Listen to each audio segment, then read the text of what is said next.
guys, Kyle, the Death Knight of Anime here, bringing you my review for One Piece, chapter 881. And, oh boy, like, the odds just keep getting fucking stacked against Luffy and the crew, like, but to start off with, I want to talk about, Jinbei right now. Like, Jinbei, I think this chapter basically confirmed that Jinbei will be the helmsman for the Straw Hats. I mean, just in the way he managed to steer the ship, the way he did in this chapter was just amazing, and not even called him that herself. Like, what an amazing helmsman! So yeah, Jinbei helmsman definitely for sure.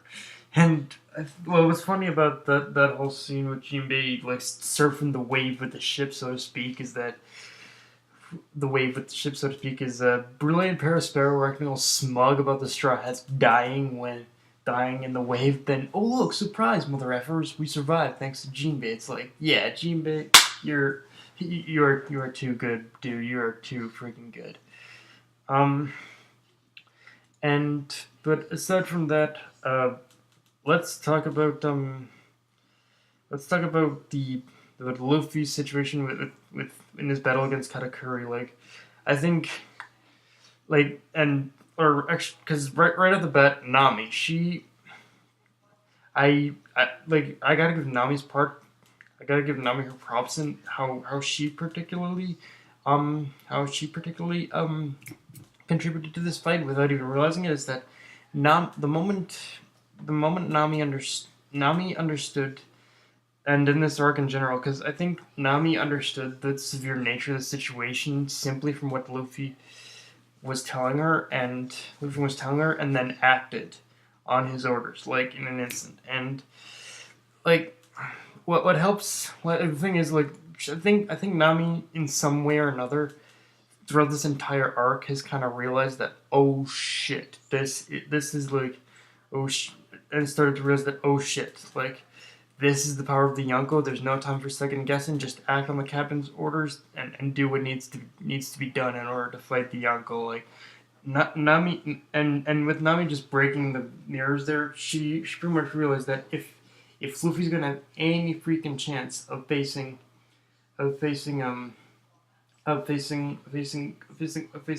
Dogtooth, because they're Dogtooth, then Luffy can't then Luffy can't have any distractions. However, having said that, I don't think breaking the mirrors is going to be enough. And what I mean by that is, I think from what I saw in this chapter, I think Katakuri realized that that that Luffy's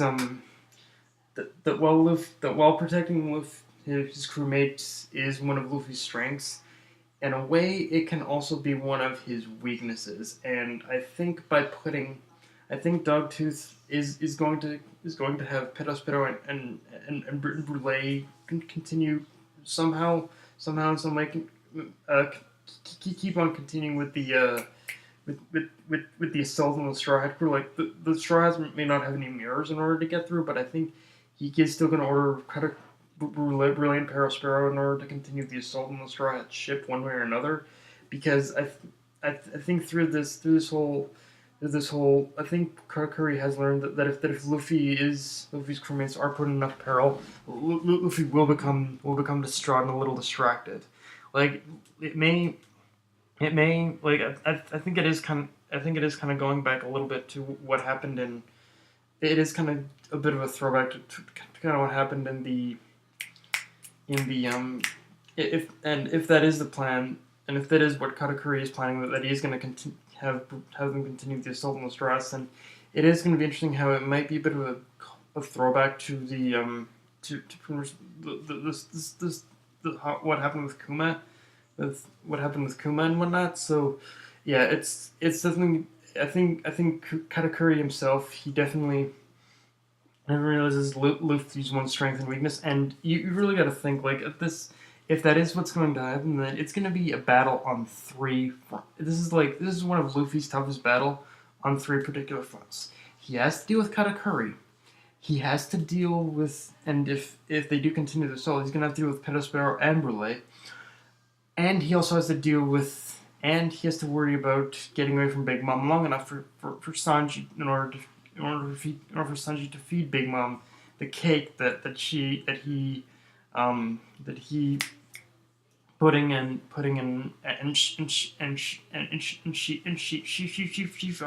fun are making. So yeah, like this is I think One Piece at its best when it can build the tension on top of itself, and like the tension just keeps rising and building and building and building and building. And yeah, it's like, yeah, there's just no freaking, there's just, yeah, like, it's gonna be a miracle if they ever manage to get out of this alive. And even more so than, like, yeah, like, if this is gonna be one hell of a climactic finish for the whole Cake Island. But one thing I'm really hoping that Luffy learns, like, one thing.